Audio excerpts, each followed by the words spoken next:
एक धनवान व्यापारी अपनी भव्य दुकान में बैठा है। रेशमी वस्त्र और पगड़ी पहने सोने के सिक्के गिन रहा है। उसकी दुकान में सुगंधित मसाले, कीमती कपड़े और खजूर बड़ी टोकरियों में सजे हैं।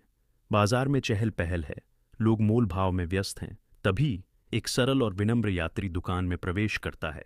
वह सफ़ेद वस्त्र और सिर पर स्कार्फ बांधे हुए है। वह ताज़े खजूर मांगता है।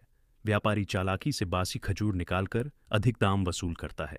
यात्री बिना कोई आपत्ति किए मुस्कुराकर भुगतान कर देता है। शाम को वह यात्री एक खजूर के पेड़ के नीचे बैठा है।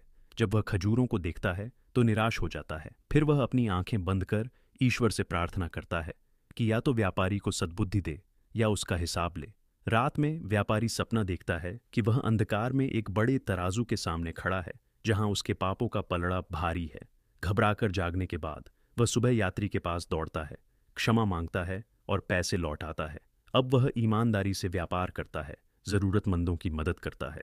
उसकी दुकान में उजाला और सुकून भर जाता है और उसके चेहरे पर संतोष की झलक दिखती है। जज़ाक अल्लाह। हमारी वीडियोज़ को देखें, शेयर करें और चैनल को सब्सक्राइब करें।